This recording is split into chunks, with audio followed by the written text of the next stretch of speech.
నెల్లూరు జిల్లా ఆత్మకూరులో 11 రోజులకు రాష్ట్ర వ్యాప్తంగా జరుగుతున్న అంగన్వాడీ ధర్నాలో భాగంగా రాస్తారోకో చేపట్టారు. నెల్లూరు జిల్లా వ్యవసాయ కార్మిక సంఘం జిల్లా కార్యదర్శి పొల్లయ్య మద్దతు ప్రకటించి మాట్లాడారు.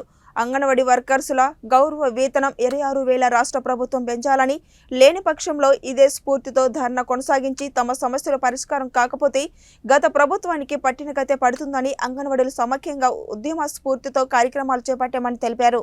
ఈ అంగన్వాడీ సోదరిమణులు చేస్తున్న పోరాటాన్ని, వాళ్ళు అడిగినటువంటి కోరికలను తక్షణమే కనీసం అడుగుతున్న కోరిక కనీస వేతనం పెంచమని, ఒక సాటి మని సుప్రీంకోర్టు తీర్పు ప్రకారమే ఒక కుటుంబం జీవించాలంటే 26,000 కనీస వేతనంగా ఉండాలని చెప్పి చట్టం చెప్తుంది.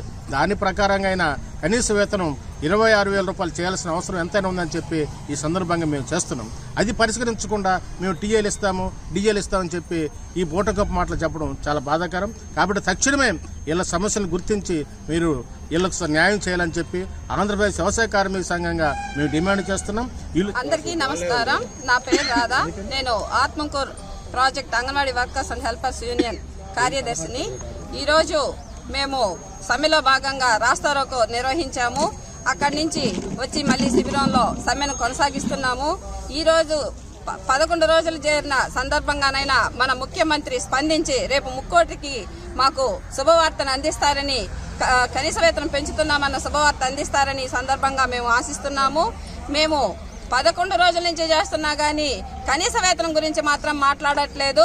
ఎందుకంటే రాష్ట్రం ఆర్థికంగా ఇబ్బందులు పాలవుతుందనే చెప్తున్నారు. కానీ వీళ్ళు ఎంత కష్టపడుతున్నారు, వీళ్ళకి మనం పెంచిన ధరలకు అనుగుణంగా మనం వేతనాన్ని, గౌరవ వేతనాన్ని ఇస్తున్నామా లేదా అని మన ముఖ్యమంత్రి ఆలోచించట్లేదు. ఒక్కసారి మన ముఖ్యమంత్రి మా గురించి ఆలోచించాలని ఈ సందర్భంగా కోరుతున్నాము. ఆయన కానీ స్పందించకపోతే ఈ సమ్మెను ఉధృతం చేస్తామని ఈ సందర్భంగా తెలియజేస్తున్నాం.